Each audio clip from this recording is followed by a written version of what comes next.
Talk Live. This is the live Sunday edition of Free Talk Live, and, well, as the show name might indicate to you, you're able to call in and talk about what you want here on this live edition of Free Talk Live. Free Talk Live's live every single day from 7p to 10p Eastern Time. No matter where you are, you can figure it out. I know if you can get access to a computer, which means you could probably listen, at freetalklive.com, then you can listen. It's Mark with you. And Johnny Ray. And Daryl. Guys, I am back from the warm and sunny beaches of Sarasota, Florida. And I got to say, seeing all this dirty, shoved around snow, I didn't miss it. Oh, today's like a paradisiacal compared to the past few weeks. Yeah. It's... Well, winter can't go soon enough as far as I'm concerned. But what about second winter and third winter? Indeed. And all the other ones? I don't know how many nor'easters we've had this year, and they just keep on coming. When we started Free Talk Live long ago, for those that have listened to Free Talk Live any period of time, wouldn't surprise you that we're libertarians. There's a couple of books that were very formative for the show. So one of them was Healing Our World by Dr. Mary Ruwart. And I don't think that it is too radical of us to say that on this show that we're basically, sort of to some extent Ruwartian libertarians. Well, you, Ian and you, Mark, are the progenitors and the principals of the show. And I know Ian was always singing her praises and the praises of that book. Indeed, and it's a book well worth checking out. But Dr. Mary Ruwart has not rested on her laurels and has written yet another book. And she sent me an email, which I love to get emails from Dr. Ruwart, and she said she had a book that's coming out. It doesn't exist in dead tree form at this point, but it's on its way very, very soon. Dr. Ruwart, are you with us? I am, and thanks for having me on the show. It's a delight. And thank you so much for coming. Tell us about the book. I know nothing. Okay, well, it's very exciting because I don't think there's anything like it on the market right now. It's called Death by Regulation: How We Were Robbed of a Golden Age of Health and How We Can Reclaim It. And basically, it's really about the 1962 amendments to the Food and Drug Act. Okay. So it's about the FDA and the power that it got in 1962 and how it has, because of these amendments, has shaved 5 to 10 years off each of our lives. And this isn't just pie in the sky. I was actually able to extract from published data different studies that show the way that, that a lot of our health has been inhibited by these amendments. The prevention dynamic has been changed. It used to be that we would get life-saving information about nutrients, and now a lot of it is suppressed or censored by the FDA. It takes, instead of taking 4 years to get a drug to the marketplace from the lab bench, it now takes closer to 13 or 14 years. That's right. A huge increase. And innovation has been slashed about 50 to 80%. These amendments have really destroyed what should have been our golden age of health. And in the book, I go through, all the different ways in which it has done that, because there are many, many ways that these amendments worked, and they're living law. They keep metastasizing. So every year it gets worse and worse. I know that right now they recently passed the right to try. So the idea is that that failed. Did it fail? Yes. Okay. The idea is that the FDA is to some extent getting some level of pushback from the public. So it sounds like this is very timely in its release. Did you plan it that way in any way? No, it just took a long time to write. So it finally made it to the publisher, and I expect to have books on April 10th. The exciting thing for your listeners today is that I'm taking pre-orders, and if you order a book before the release date of April 10th, you can get $60 worth of free gifts that will allow you to for example, get discounts on my website or free books that are coming in digital form, and you get those right away. And the wonderful thing about it is, of course, the book is $27.99, so you're actually getting more than the value of the book when you make the purchase. And your listeners can go to deathbyregulation.us and read about all the bonuses and, of course, get a little more information about the book. So, you say in it that there's something that what we can do about it is that, in some way or another, our lives have been shortened. And I presume you're talking about from their potential, not, from the length that people lived in the 60s. But is this something that individually, like sort of nutrients that one can consume to keep their lives longer, or is this ways in which us, the public, can confront those in the FDA and Congress and all that other stuff? How I'm curious. Yes, it's a little bit of everything, because of course one of the things that I couldn't calculate was how many lives have been lost due to prevention. Sure. In the book, I go through some of the nutrients that help us live longer. One person has estimated that if we had proper vitamin D levels, for example, we'd live another 2 years longer. But there's so much that can't be calculated there that, I don't have numbers for that. But what I do have numbers for is what has happened to the drug industry. So when you have a 13-year or 14-year development time instead of a 4-year development time, you can calculate that about 15 million Americans have died prematurely, just waiting for life-saving drugs to get to the market. And then if you make a very conservative estimate about what the decrease in innovation has done, that's another 26.7 million. And then if you look at the censorship of life-saving information for older drugs, just for one of them, aspirin, you get 1.7 million people dying prematurely. So when you add this all up, about half of the people who have died since 1962 have probably lost 10 years of their lives. But these are conservative estimates, and they don't include the impact on prevention. And so if you think it through a little bit, you quickly realize that we've all been affected and all lost loved ones to these amendments, and probably have lost 5 to 10 years of our lives. Now, Dr. Ruwart, you mentioned some amendments passed in 1962, and I'm actually on the FDA website right now where they're on a page talking about, the history of regulations, where they tell, regulation is this great, wonderful thing. And they mentioned the Kefauver-Harris drug amendments of 1962. That's and them. One of the things says in the years before, or rather, I lost my place here, after these amendments went through, the marketing of a drug had to be approved by the FDA? That's right. So, there's been a lot of complaints about the prices of new drugs. And if you look at how much we pay at the pharmacy versus what the regulatory costs are, there's a direct correlation, not just in R&D, but in manufacturing and advertising, because these amendments gave the FDA power over that. And as it's been harder and harder to take a drug to market, investors are asking for a larger return on their money. So profits also are influenced by these amendments. So it's really, and I tried to calculate what the difference would have been if these amendments had never passed.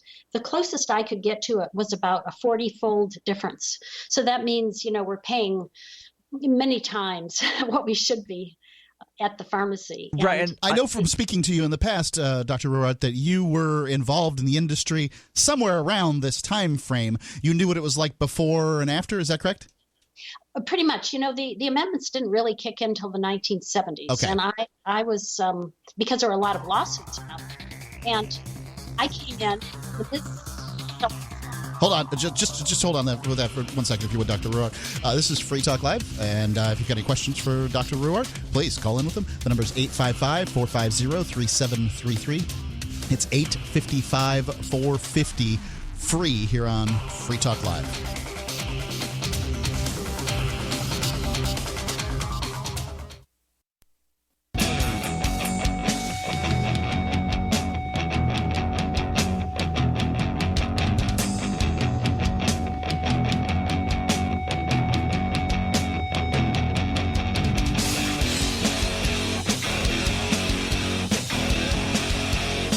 Talk Live. Coming live this Sunday evening. It is Mark with you. Johnny Ray. And Daryl. And we're talking to Dr. Ruwart about her new book, Death by Regulation. And Dr. Ruwart has been in the drug sort of creation industry for some time. She's also a one-time presidential candidate. Two-time presidential candidate for the Libertarian Party. Dr. Ruwart, are you with us? Yes, I am. Before we get back into our questions, are you going to run in 2020? No, I don't think so. I'm much more focused on my writing. That's where I think I can do the most good. Excellent. Well, we'll have to find the next principled libertarian out there, and thank you for all your work you've done in the past. So, Daryl, you had questions about the marketing of drugs in the 1960s, right? So I'm still curious about this wording here from the FDA's website, saying that basically the FDA has to approve the marketing of a drug, and I'm wondering if the wording here, if in FDA language, marketing means something other than what marketing means in, say, the radio and TV business, because I'm thinking this means that the FDA has to approve all of the commercials that wind up being run. That's correct, and also the package insert that goes into the the box that has the pills in it. And basically, there's usually kind of some conflict there. There's some back and forth, and that really increases the cost of getting these ads out, as you might imagine. So the FDA, I'm just curious, do they have a specific department of the FDA that watches the commercial of somebody running through fields of sunflowers and then, take this. Side effects may include diarrhea, dizziness, death, all of these other horrible things, but there's still the lady running through sunflowers. Well, actually, that's mostly due to the FDA. What happens is because the FDA can seize all the drugs, if an ad goes out and they don't like it, the drug companies generally submit their ads in advance to the FDA, and the FDA critiques them, tell them what they can and cannot do. I remember when Upjohn, which is the company I worked for, wanted to advertise Rogaine for hair loss for men, and the FDA wouldn't initially let the ads say anything about hair loss. So what you did is you saw a balding man walking on the beach and saying, if you have some hair loss problem, talk to your doctor. That's all they could say. And again, the other bad thing about this is that the FDA does not consider that commercial speech is protected by the First Amendment. So if they don't like what you say, they can come after you and claim, for example, for like the cherries and walnuts, the manufacturers or the producers, I should say, of cherries and walnuts started putting things on their website saying, this ingredient that's in our walnuts or in our cherries has been shown to be very beneficial to your health. And then they'd cite a scientific paper. Well, according to the FDA, if you make a health claim about a food or a vitamin, it makes that product a drug that needs to go through these, 13 to 14 years of regulatory red tape before you can say that. Wasn't there something on a similar vein? Wasn't there something not too long ago where Cheerios wound up coming under some scrutiny?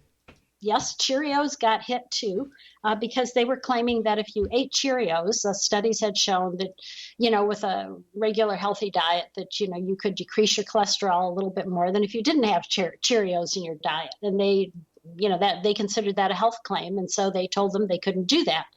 And the sad thing about this is people have died because of this. And I'll give you an example. Because these amendments were passed to protect babies from deformities that were happening with a drug called thalidomide in Europe. But here in the U.S., these amendments created the American thalidomide. And the way they did it is that in the 1980s, early 1980s, we knew that the B vitamin, folic acid, would protect babies against what we call neural tube defects. It's a type of birth defect that's very severe. Usually the children are institutionalized or they don't survive. And so the FDA told the folic acid manufacturers that if they talked about this at all, that they would shut them down. Right. It's a claim, right? Yeah, exactly. And even when the Center for Disease Control, another government agency in the early 90s, started recommending to young women that they take folic acid because you needed it in the first 2 months of pregnancy, when most women don't even know that they're pregnant, right, the FDA threatened to shut them down again. And so it wasn't really until about 12 years after we had this information that it really became public knowledge. And in the meantime, something around 10 to 15,000 babies were needlessly born with these deformities, and many more were aborted because you can test for this, when what we call in utero, when the baby's still in the mother. So that was very tragic. And I'm only giving one single example. Just imagine how many health claims that nutritional products should be able to make. I'm thinking of two off the top of my head. Water cures dehydration. Yes, you and can't say oranges that. prevent scurvy. Well, the scurvy is allowed. The scurvy thing is allowed, but not probably for foods. And what happens, so like when vitamin C? Yeah. Okay. When I was working in the industry, we didn't have all these genetic manipulations to create diseased animals. And our rats were so healthy, they never got sick because we had titrated their nutrition, right? So the way we made them sick and have diseases similar to that of humans is we took away their vitamins. Or we overwhelmed their bodies with high carbohydrates or high fat diets. So you fed them the classic American diet. Yes. So basically what all the researchers knew was, hey, optimal nutrition is very important for good health. And so we were careful. Now the MDs in the group generally didn't have this information. So they were still smoking and drinking, being overweight, not exercising, all of that. So, nutrition, optimal nutrition is extremely important. And when the FDA disallowed these claims, several things happened. One is the drug companies, which were actually putting out like one-a-day multiple vitamins, or Upjohn had Unicaps, and were actually getting very involved in the nutrition scene, had to back away because obviously the FDA was going to require them to go through 13 to 14 years of regulatory red tape if they wanted to make claims for their nutritional products. So they just, stopped. Right. And you just can't make, some fish oil or whatever your nutritional product is. You just can't make that profitable enough to make this 13 or 14 years and billions of dollars into testing work. Not usually, but actually, it was interesting. Someone in the drug industry decided that they would tweak fish oil a little bit so they could get a patent on it and then take it through the process. Okay. And now fish oil, if you get prescription fish oil, you pay about 10 times as much as you will for good quality fish oil on the open market. I've got questions about this prescription fish oil. Dr. Ruwart, can you hang with us for another segment? Sure. If you have any questions, too, the number is 855-450-FREE. That's 855-450-3733. Really honored to have Dr. Ruwart out here on Free Talk Live. If you want to move to the Free State and you're looking for some real estate, well, I know a guy who's really great. It's the Realtor Mark Warden. Looking for a great real estate investment? Consider New Hampshire, which is ground zero for the Liberty Movement. Your first call should be to Mark Warden from Porcupine Real Estate. He's more than just a real estate agent. He's your New Hampshire concierge. Where are the best places to live? Do you want farm, city, the burbs, or forest? Do you want a duplex or multifamily building so that renters pay your mortgage? There are homes in all price ranges in New Hampshire, and Mark can help with financing too. Invest in liberty and property. Mark Warden can help. PorcupineRealEstate.com.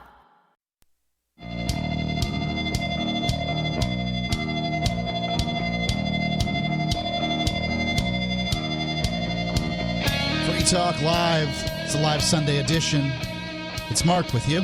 Johnny Ray. And Daryl. Doing an interview here with Dr. Ruwart about her new book, Death by Regulation, at deathbyregulation.us. Is that right, Daryl? I believe that's what she said. Deathbyregulation.us. Bring her back on so she can yell at us. And it's currently on pre-sale. I believe she said publication date was April 10th. Is that right, Dr. Ruwart?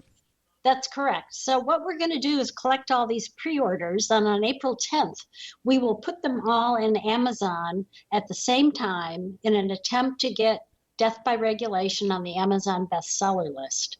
So we're really hoping that you and your listeners will be excited about getting the $60 worth of free gifts to pre-order and help us put this on the map, so to speak, at Amazon, because once that happens, Amazon starts advertising it as well. And the great thing about this, from a libertarian standpoint, is this is one of the best demonstrations of how bad regulations can be. In fact, I think this is the most deadly regulation that we've ever had. It's killed, about 30 times more people than have died in all the wars that we've ever had since the start of our country. Jeez.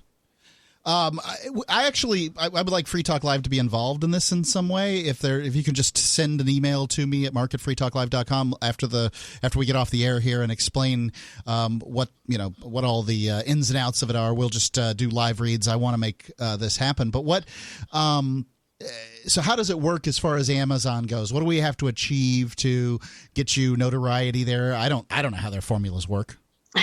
Well, I don't know exactly, but we did this before for Healing Our World back in 2005. And then we sold, I think, maybe 500 books. And we got to number 5 in nonfiction and number 1 in several political science categories. I'd like to see if we can get number 1 in nonfiction, although it would take about 1,000 orders. We're not there yet. So I think we have a ways to go, but with the help of you and your listeners, we can make it happen. And I don't know if anybody outside of the Amazon programmers that calculate their algorithm really know how their algorithms actually work, but there are things to where the more sales you have, the higher up you are, and then the higher you are, the longer the period of time that they calculate sales. Whereas if you only have, a couple of book sales over, say the last month, and then you don't have anything, then you're going to fall in the ratings a lot faster than if you're sitting at number 5 and then you go a day without selling a book. Yeah. If that makes sense. So it's a really complex formula that, again, nobody really knows. But if you look at what is where, you can kind of figure out that the things that are at top tend to stay there a little bit longer, even if they're not necessarily as popular now as they were a month ago. Yeah, I think that, Dr. Ruwart, if I may, I think that the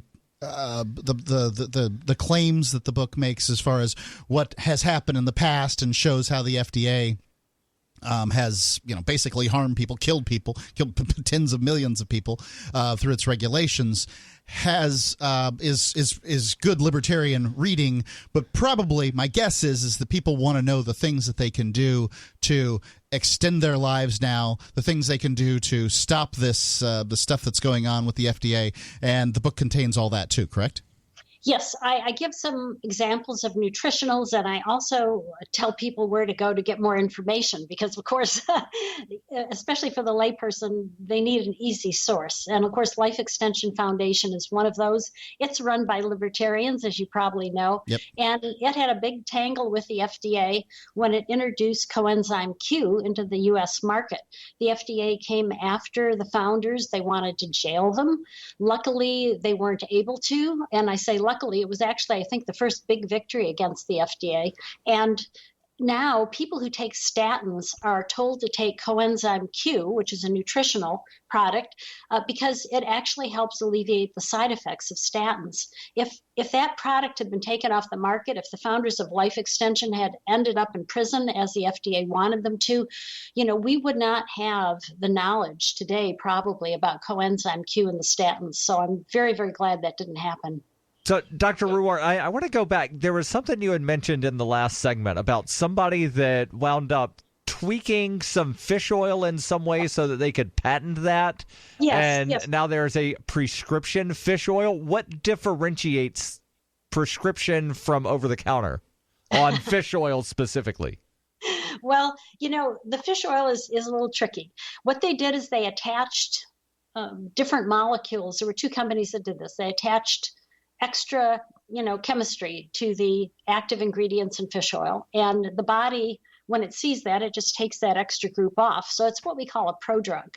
And Now, these two companies are the only ones that can go to doctors' offices and talk about their fish oil product, even though there's a person, Dr. Barry Sears, who developed the Zone Diet, who has a fish oil product that has fewer PCBs, which is a contaminant, in it than the prescription fish oil. But if he were to go to a doctor's office and say, my fish oil is better because it doesn't have as many contaminants, he would probably be thrown in jail.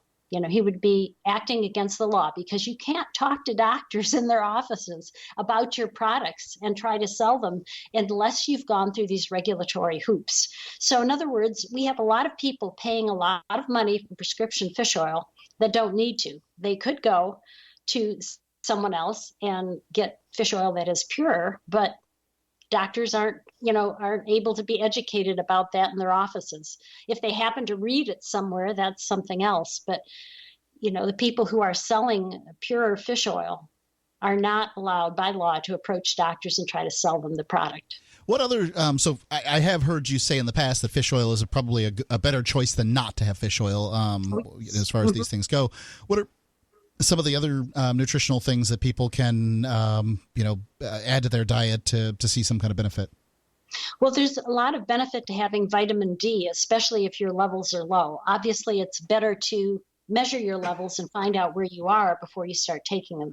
But vitamin D is it's actually more of a hormone than a vitamin. We call it vitamin D because we discovered it as something that prevented a deficiency disease. But I know it's very difficult to get good vitamin D as far as a supplement goes. Well, and that's one of the reasons I recommended the Life Extension Foundation to my readers and your listeners, because they do make sure that their products are pure. They make sure that they're absorbed.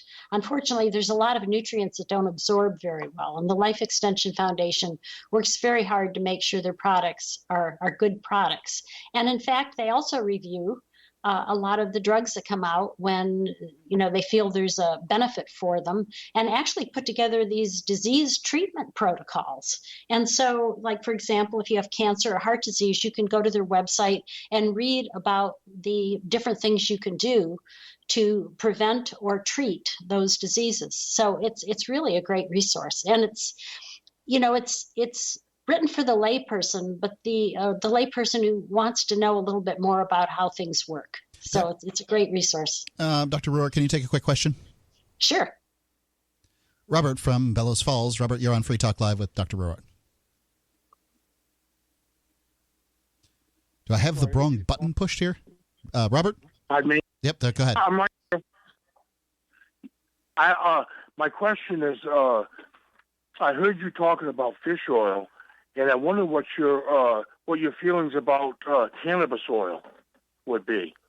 Thanks for the call. Well, actually, that's a great question, Robert, because cannabis used to be in the pharmacopoeia, as a drug that doctors used to use before the Marijuana Tax Act was right. They passed. didn't even know that marijuana was cannabis, I think, when the law was passed. People voting on it. That's right. So cannabis it's got a lot of medicinal properties. And, of course, you can see what's happening across the U.S. Medical cannabis is being legalized and recreational cannabis is being legalized. That's great. Yeah, I've heard people say that they didn't think that cannabis had any medicinal value, and I think it's interesting how somebody who has, no training whatsoever as a physician can come to a conclusion like this. It's interesting what democracy has done to people's opinions, as though yours matters. But it does here on Free Talk Live. The number is 855-450-3733. It's 855-450-FREE here on Free Talk Live.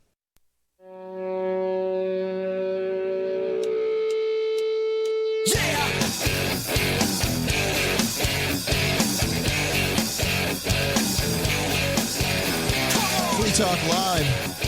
The number, if you'd like to call in and participate, is 855-450-3733. It's 855-450-FREE. We have Dr. Ruwart, and Dr. Ruwart is a longtime medical researcher who has written a book about exposing the FDA called Death by Regulation. And I think it's very timely considering the Right to Try movement and the successes and failures it's had recently. It's Mark with you. Johnny Ray. And Daryl, and this November, I will be running the world's biggest, most popular marathon, the New York City Marathon. I've accepted a spot on Team Innocence Project because I'm a passionate supporter of their work. Since being founded in 1992, they've helped 200 people who have been wrongly convicted get freed. Some of those people, unfortunately, wound up taking pleas for crimes they knew they did not commit. But thanks to uncovering DNA evidence, the Innocence Project is helping get people exonerated, again, for crimes they did not commit. And with your help, they can help even more people who have been wrongly convicted. As a part of Team Innocence Project, I'm raising awareness about wrongful convictions and raising funds to help free the innocent. I've already paid the race registration fees. I've already got the travel, the lodging, all of that covered. But to secure my spot on Team Innocence Project in the New York City Marathon, I need to raise $3,500 by November 1st. I've secured some matching funds, and right now I still have about $1,100 that can be covered by matching funds. So if you want to double your donation, go to run.freetalklive.com sooner rather than later. Run.freetalklive.com, and all of the money that gets raised through run.freetalklive.com goes directly to the Innocence Project.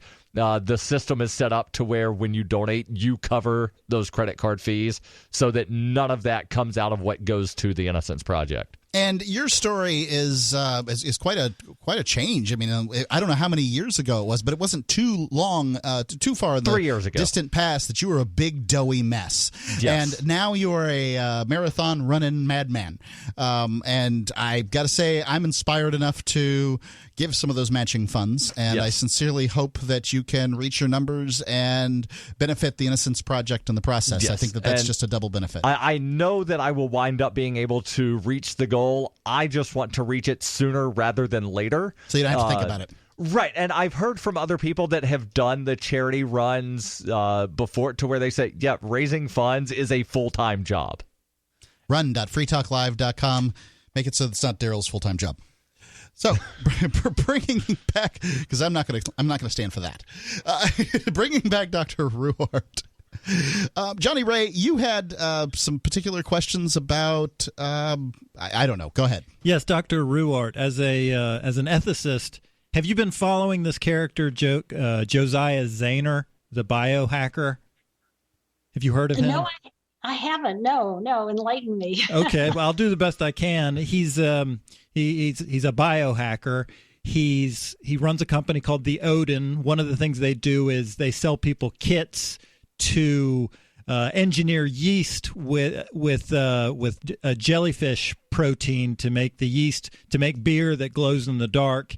He used CRISPR he injected himself with something that he made with CRISPR. This has nothing to do with glow-in-the-dark beer, right? Right. Okay. Maybe he did inject himself with glow-in-the-dark beer. Well, I'll ingest it just to give it a shot, but I think it has to do with glow-in-the-dark beer, and that the means are kind of the same, altering the DNA of himself in this case. He injected himself with something to make himself ripped. Give himself big muscles. That work? I don't think that it did, and I think it rarely does. All right. He gave himself a fecal transplant. This sounds awful. Go ahead. And so me personally, I'm a kind of a crazy black flag anarchist, and I just like for people to be totally free. I think that somebody giving themselves a fecal transplant sounds free. I think that I don't think that God gave us a world that I don't think he gave us the ability to destroy it with biohacking and so forth. So he's kind of butting heads. Like the FDA had a problem with his glow in the dark beer because they said it was a food coloring. I did hear about this. I just didn't recognize the name. Yeah. Does this kind of activity worry you? Are we going to create something that could destroy the world? Glow-in-the-dark trees on the side of the road. What if it gets loose? Well, actually, I don't think it's probably as much of an issue right now as we might think. But it's always, let's face it, it's not, because of the interdependence of our society, it's actually not hard for someone to get in there and screw things up, as it would have been, say, a couple hundred years ago, and that's the price we pay for interdependence. And I don't think I don't see this as a big issue for someone going out and changing us all genetically in the near future. But, it could happen down the road, of course. Yeah, it's these are questions that people are asking all the time, is what are humans going to do when they have these abilities? And I don't think there's anything that could stop it if they have that ability. No, there isn't. I mean, it'll go underground if they try to stop it. If the FDA tries to stop these sorts of things, you can always move your lab to St. Kitts or something. Well, and actually that's what has happened with advanced stem cell research. We had some very good research going on here. There was a doctor in Colorado who was taking stem cells out of people and multiplying them and then putting them back in to help them with mostly with orthopedic type problems. And he was very successful. Is that bones? Bones yes. or feet? I'm sorry. Yes. Thank you for reminding me. I need to make sure I'm using things that, terms that everyone will understand. But what happened is the FDA said if you take those stem cells out of the body and grow them in a test tube for a week so that there's enough of them to really do the job, then they're drugs. They're manipulated. Therefore, they're drugs. So basically, they moved it all offshore so that they could continue to give their patients what they really needed. And this was a big court battle, actually, and the FDA won. And of course, the FDA always has an edge in such battles because what it does, if it gets a verdict it doesn't like, it just keeps appealing until it finally does get the verdict it liked. And that's what happened that's why Right to Try is going on, because the cancer patients sued the FDA because they wanted to be able to take drugs that had not been fully developed yet, because, terminally ill patients don't have long. And so they said that, the Constitution protects the right to do that. And the courts at first agreed with them, but the FDA asked the courts to reconsider, and they did. And then they said that you're right. Save our lives with unapproved drugs. And basically the Right to Try movement is doing state by state what these cancer patients were trying to do. And then it ended up in Congress, which is a great thing. But the problem with Right to Try is it requires the drug manufacturer to stay in FDA's good graces. And of course, as soon as they start negotiating directly with patients, it's likely that at least some FDA examiners will be very upset with that. And start dragging their feet and punishing the companies for doing that. So it's going to be a problem. Yeah, you don't want to make the bureaucrats mad. They have 1,000 ways to kill off your product slowly without anyone ever really knowing. That's just the nature of bureaucrats. I'm curious, if you take something natural and modify it for over a period of time, is then sauerkraut and kimchi, are these things drugs? No, you can modify it. You just can't make health claims. Oh, I see. You can modify it, but not make health claims. That's right. It's deathbyregulation.us. Is that correct, Dr. Ruwart? That's right. If your listeners want to take advantage of the $60 worth of free gifts that come with buying the book, they can. Can you describe some of those to me real quick? Sure. Well, some of them are a free copy of the digital version of Healing Our World, a $5 discount on my anything on my website, and $5 off Free to Choose Medicine, which the Heartland Institute just put out for the 3rd edition. And I encourage your listeners to get that because it's actually a more conservative approach to reforming the FDA than I propose in my book. So the good news is my book is making Free to Choose Medicine look conservative, and hopefully will make it be accepted by Congress. And if it is, I think it will be even a better program than Right to Try. And I'm on the website right now. There's also a complimentary copy of one of my favorite libertarian fiction books, The Adventures of Jonathan Gullible. Yes. I love that book. Oh, yes, and I've included all of the illustrations that don't normally come in the commentary edition, which is what, your listeners will get. So, that's a very wonderful thing, too. And there's a $10 off coupon for life extension products. I'm curious about that, too. Dr. Ruwart, normally we wouldn't hold you over through the top of the hour, but I do have a question from a listener. Can you hold? Sure. That's kind of you. Cryptocurrencies are successful because of good technology. The liberty-loving voluntarists who founded Zencash in 2017 took the best tech, like zero-knowledge anonymity and decentralized autonomous organizations, and are creating a secure platform for money, messages, and media that can be sent to anyone, anywhere in the world. Zencash is a cryptocurrency dedicated to peace, anonymity, and decentralization. Find out more at zencash.com. That's zencash.com.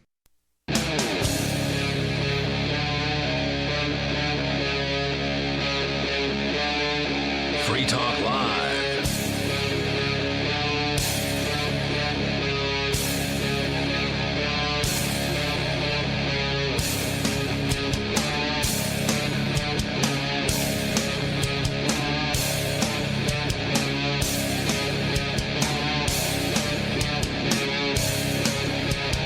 Free Talk Live. Kicking off the second hour of this Sunday's live edition of Free Talk Live. You can give us a call. The number's 855-450-3733. It's Mark with you. Johnny Ray. And Daryl. I forgot to tell folks that about the Discord chat. Daryl, can you tell a bit more about that? Because I'm still kind of new to all this. Yeah, there's a thing called Discord that apparently has some trolls, but also has some regular people. Discord.freetalklive.com is the way to find it? Discord.lrn.fm. Sorry.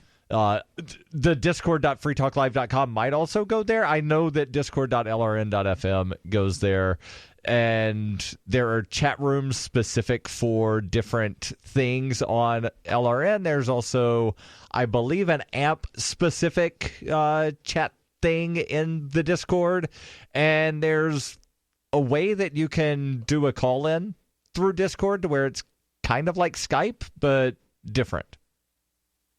Thank you for that the riveting info. I just don't know how to use it all that much. I do go in there and I talk with people. It's easy to use. That's more than what I do. Yeah, well, there you go. So anyway, we've got Dr. Ruwart on here talking about her new book, Death by Regulation. And you can find that at deathbyregulation.us. And we actually had somebody on the line to ask a question. They've dropped off, so we're going to have to ask the questions Okay. in order to, fill this out is basically how it goes. So when you were doing your research for this book, I think that you're of, very, very few people who would be able to write this book, this sort of expose on the FDA and how, it harms people, because you were doing, you sort of, that was your career, is medical research, right? That's right. I lived through the changes of the amendments, and I knew things were bad, but until I actually started putting together all the published literature, I didn't realize how bad it really was. And, we used to actually have some gallows humor in my lab where we would say, yeah, we're so busy meeting all these regulations, we don't have time to discover new drugs that'll cure things. And even when we did, we didn't always get a chance to put them on the market. I remember one time the FDA actually called me up and said, Dr. Ruwart, we're really excited. We understand you just applied for a patent for prostaglandins and liver disease. And by the way, since we talked about fish oil earlier, the prostaglandins are the icosanoids are what is built from fish oil. That's why you take fish oil to get the, quote, good prostaglandins or good icosanoids. So the FDA was really excited about helping us get this on the market. But when you have something new, you don't know how much you need to give. You don't know how often you need to give it. You don't know how many patients you need in your study to get the statistical significance that the FDA wants. There are so many unknowns, and if you don't guess right on each one of them, you'll have to do the study over if it doesn't meet those statistical significance requirements. And what the company realized is if we had to repeat the studies, it would go generic. The drug would go generic the first day it was on the market. We'd never ever recover our development costs, so we didn't do it. And this is why a lot of drugs that could actually really save people's lives stay on the shelves of the pharmaceutical companies and never get out the door. And there's, I don't know if it's an urban legend, but it's something that I've definitely heard repeated often, is that if aspirin were being brought to market today, it would never wind up getting FDA approval. That's right, because it causes ulcers in animals when you give large doses, and that's part of what the FDA has us do is give, like 100 times more than the dose we want to give in people. Seems like a bad idea. Well, the idea is hopefully we'll know which organ is going to be adversely affected, right? Okay. That doesn't always work that way because animals and people are different. So you really only get about half of the you only get tips for about half of what's going to happen. And that's why when drugs get on the market, sometimes they have effects that haven't been seen before or haven't been seen much because our human studies, have limited numbers of people. So maybe you have 1,000 or 2 people in your human studies, but when it goes on the market, hundreds of thousands of people will take it, for example. And so things show up that didn't show up in the studies. And aspirin is probably the biggest life-saving drug of all time. So because it's a blood thinner. Well, yes. I mean, it actually, what it does, again, it influences the prostaglandin cascade that I just talked about.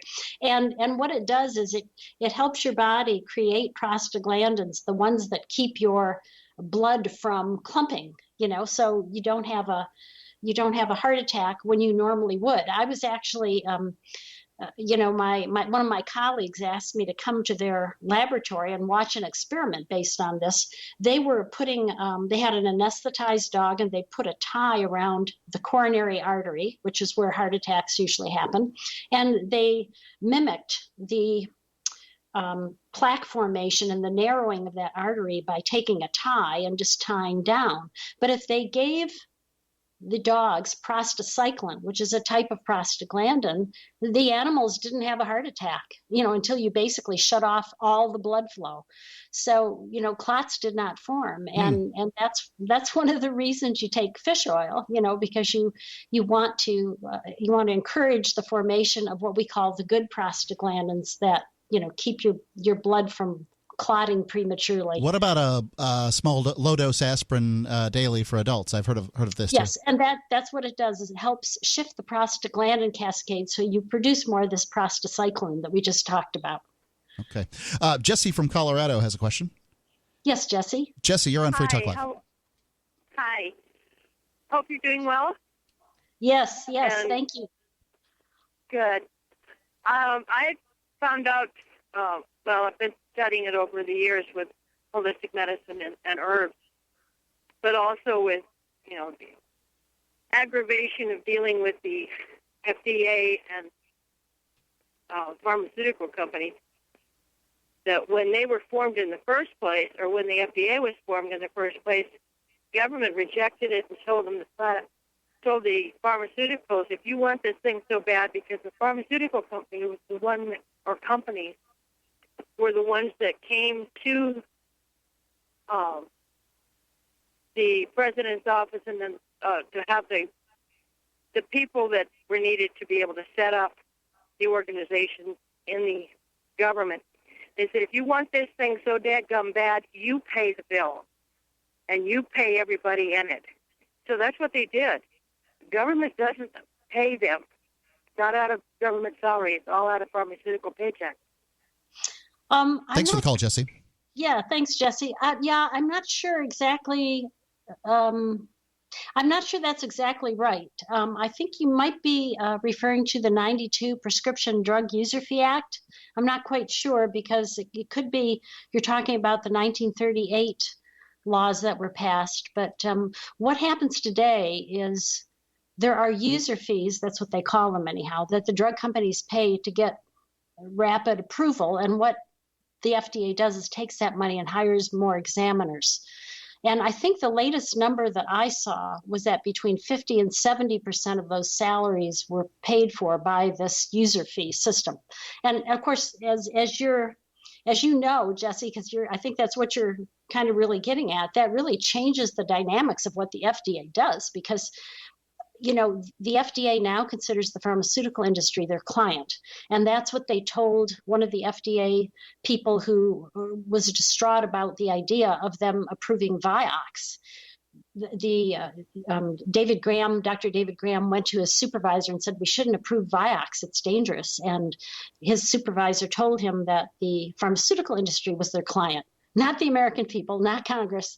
That's but how regulation always works. Is the big companies stock the bureaucrats. They move back and forth between lobbying jobs and the corporate jobs and the government jobs, public sector jobs, these kind of things. Dr. Ruwart, thank you so much for spending some time with us. It's deathbyregulation.us. Yes. And if you get your book now, you get $60 in bonus stuff. Yes. It's deathbyregulation.us. Thanks so much, Dr. Ruwart.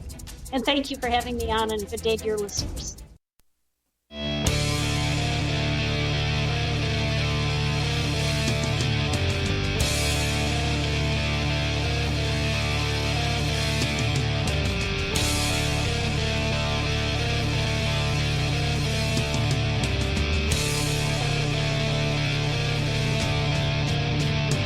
Free Talk Live. The number, if you'd like to call in and participate in this evening's show, is 855-450-3733. It's 855-450-FREE. We also have a Skype channel. What do you call that?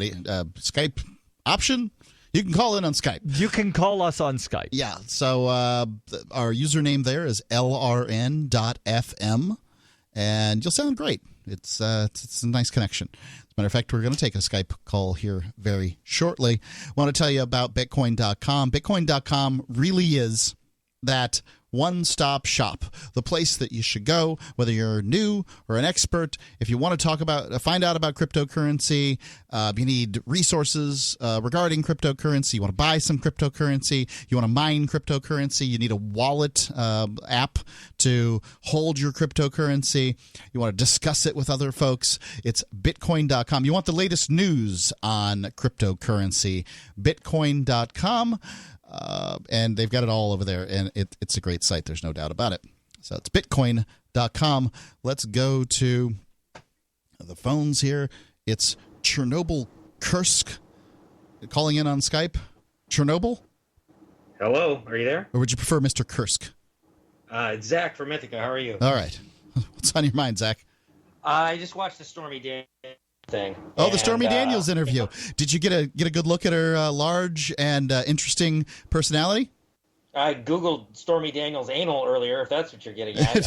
Hold on. So what interview? She was on 60 Minutes. People were having parties, to watch, where basically she talked about how she met the president and he was being kind of arrogant. She spanked him with his own magazine that he was on the cover of. He became much more respectful.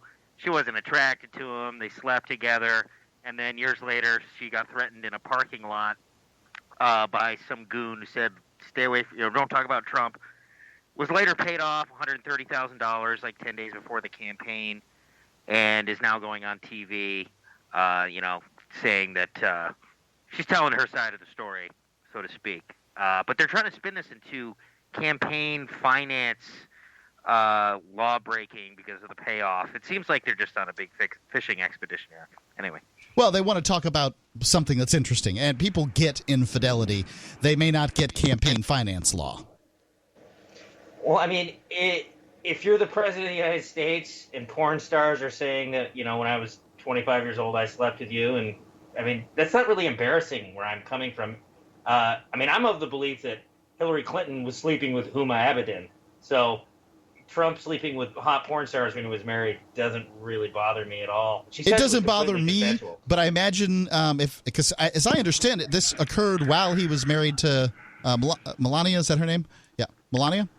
Yeah, and while he was doing The Apprentice, and he wasn't apparently very, secretive about it. He was stringing her along, promising her she could get some work potentially on the show, and she said she knew it was what it was. He was just stringing her along. So, but now she's, a 39-year-old porn star whose, porn career is washed up. It was kind of over, but now she can just talk about how she was essentially a whore her entire life and maybe capitalize on that. I don't envy her position right now.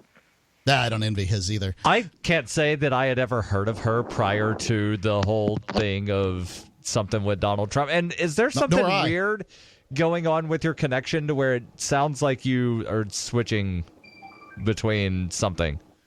No, I'm on an iPad 2 and a little handset thing I got for 99 cents. Is it a terrible connection? That might be the issue. No, it's not necessarily a bad connection, but there's a considerable or a noticeable change in audio. Audio. Yeah. Both connections are fine. They're just different, and it seems to be switching back and forth. I'm on a thrift store handset through a secondhand iPad through a Wi-Fi connection. So okay, all these might be the issue. Miracle that we're even talking to each other. It really is. But I also miracle noticed, that is the internet. I also noticed the weird differences when the GPS will just change the tone of voice when giving me instructions. Well, there you go. Thanks for the call, Zach. Appreciate it. The number is 855-450-3733 or LRN.FM on Skype. Let's go to Chet calling in from Sarasota. Chet, you're on Free Talk Live. What's on your mind? Hey, guys. Hey, what's going on? Oh, hey, I just was listening before. You were talking about some different oils with that doctor? Yeah, Dr. Ruwart was talking about fish oil, cannabis oil, variety of things. Yeah. Yeah, you little pothead started talking about cannabis oil. Uh-huh. Somebody called in and asked her about cannabis oil. I don't think I'm a pothead, but go ahead. I was just wondering if you two ever heard of snake oil? Yeah, well, snake oil, it's a euphemism for fake medical products. Yeah, Larry Kudlow sells it on his show to help saggy eye bags. I think I'd eat that. Yeah, saggy eye bags. I think fish oil salesmen are pretty like. I would say New Hampshire's kind of fecund with snake oil salesmen. You know what I mean? No, I have no clue what you mean. But I like the voice change. I mean, you guys are salesmen, right? You guys are salesmen. I'm a talk radio host, and Dr. Ruwart is a longtime medical researcher. What do you do? Oh, but you guys are peddling kind of snake oil here. Are you libertarians? I didn't sell. What a second. I didn't sell you any fish oil. I didn't say one product Why are you trying name. to sell a libertarian ideology? Why? It's weird. Are you high? No, but you guys are really, really dumb. Okay, we're dumb. Wow. Thank you for the call. Appreciate it. Okay, so I suppose I am selling the libertarian ideology and that I believe in it. And I think that morally it is the only consistent ideology out there. And usually to attack it, you have to leave the realm of morality, right? Like you have to say at some point or another that violence against your neighbor is acceptable. Yeah. The initiation of violence against your neighbor is acceptable. And that's, look, as long as we can agree that violence against your neighbor is something that should be avoided, then we can have a conversation about what is practical. But if we can't have a conversation about that, it's okay. Like, for instance, this gun debate that's roaming around the news right now. This isn't a debate on whether or not AR-15s should exist. This is a debate as to whether civilians should be able to have AR-15s and whether the police and the military should be the only ones to have it. You aren't against AR-15s. You're against AR-15s in the hands of free men. That's your problem. And that's what it comes down to. So, yeah, thanks, Chet, for the opportunity to push my agenda. Because I was just talking about Stormy Daniels and fish oil, but now I get to push the gun debate. And did you guys get to see one of those high school students that are all the stars now? And she's like in her photo shoot, she's ripping the Constitution in half. I saw it's awesome. I saw the GIF of that with like four little friends standing behind her. Let's rip the Constitution in half. I support that part of her agenda. Yeah, well, you don't support it for the same reason she does, I can assure you. Number 855-450-3733. It's 855. Bitcoin.com is your premier source for everything Bitcoin related. Get help buying Bitcoins or choosing a Bitcoin wallet at Bitcoin.com. Read the latest news or even engage with the community on the Bitcoin forum at Bitcoin.com. You can even find places to spend your Bitcoin or play online games with the cryptocurrency. The source for all your Bitcoin needs and news, Bitcoin.com. That's Bitcoin.com.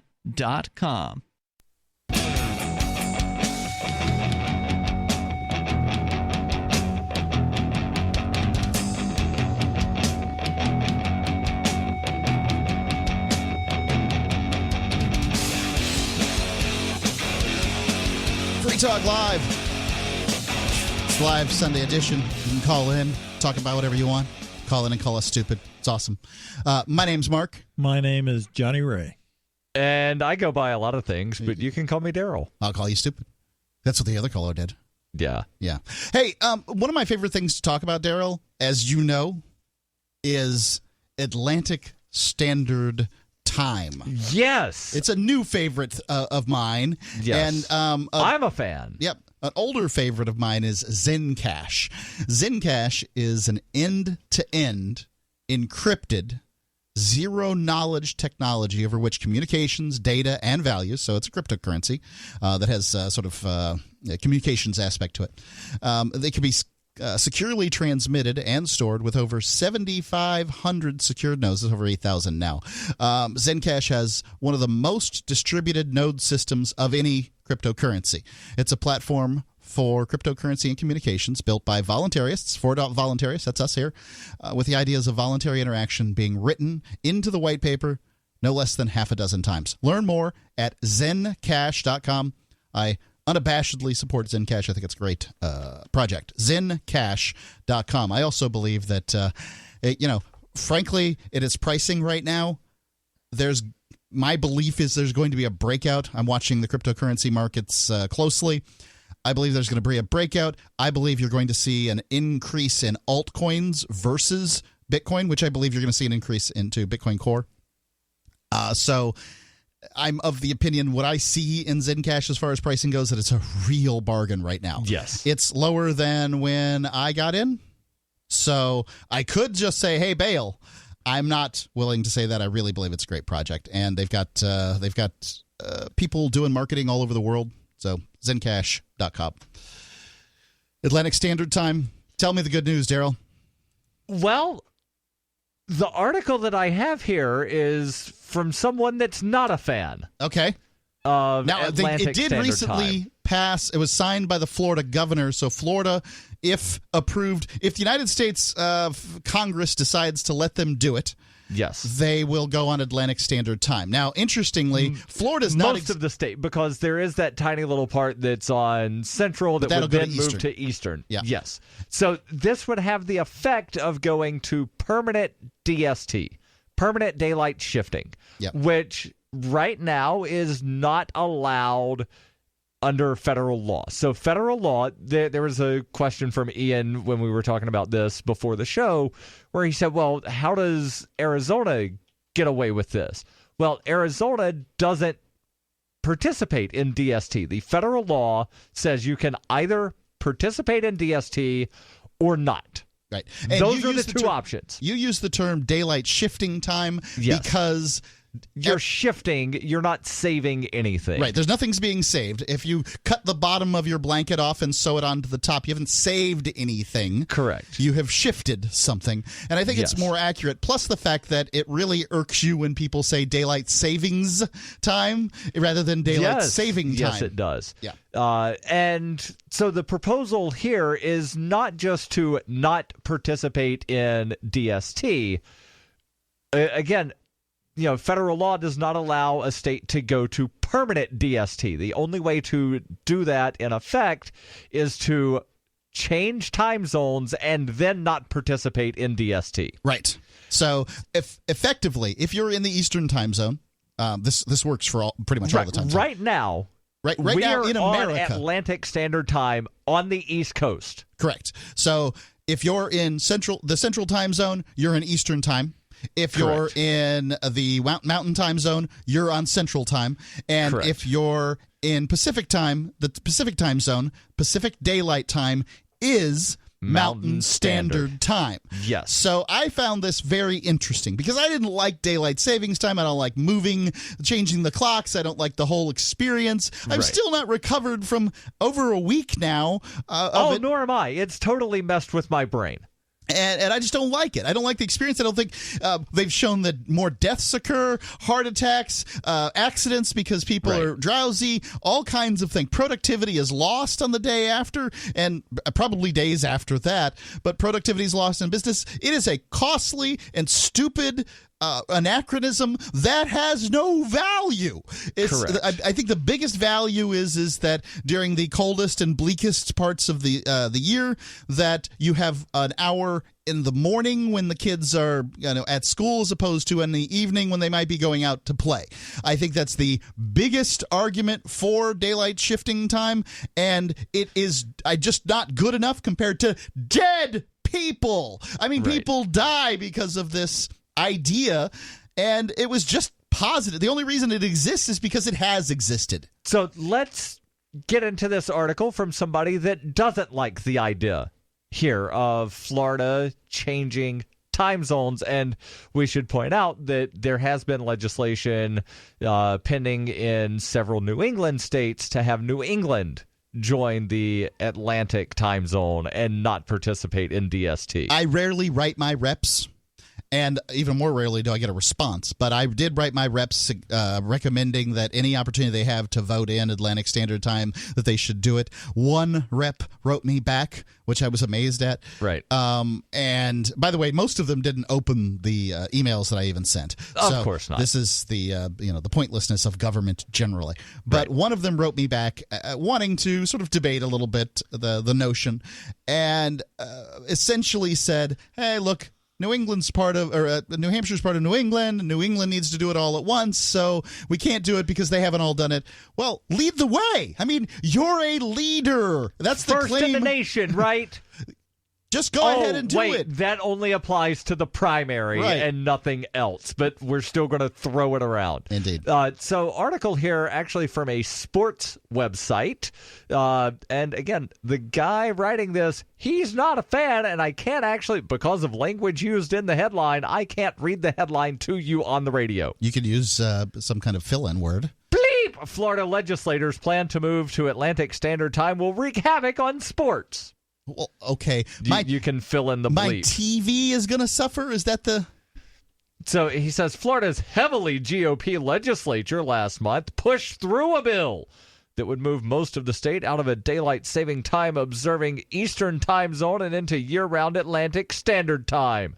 Senator Marco Rubio announced plans to confirm the change in an act of Congress. This is a bad idea. Okay. Setting aside the standard time events that will be thrown out of sync by moving Florida to the Atlantic time zone. Wait a second. Okay, so Free Talk Live it basically uses an Eastern Standard Time broadcast calendar or whatever, right? Actually, I think we're based on Central Time because that's where the syndicate is located. Genesis Communications Network broadcasts on a Central Time zone, but when we talk about time here on Free Talk Live, when we place it in Eastern. Yes. And I think that if Eastern Time was good enough for Jesus, it's good enough for me. And ultimately, I can't even unpack that, but continue. It's a joke about the old King James version. Yeah. I'm well aware of what young people. You can dig around for it if you want. Yeah. Anyway, so if we went to Atlantic Time here in New Hampshire, let's presume New Hampshire and Florida have the cojones, as it were, to move to Atlantic Time. Along with Massachusetts and Maine, because that's part of what the New Hampshire change was based on, was Massachusetts. But let's just say New Hampshire, at this point, that law is sunk and something new could come along. I say we just go ahead and do it and let Maine and Massachusetts catch up next year. Anyway, well, Massachusetts is probably going to go ahead and do it anyway. As they should.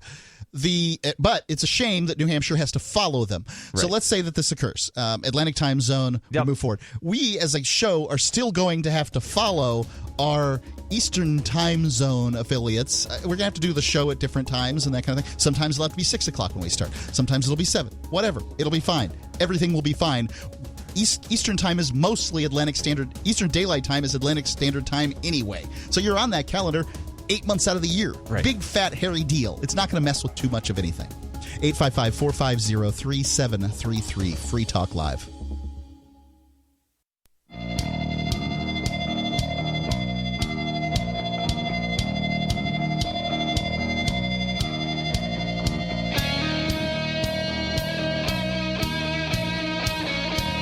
Free Talk Live.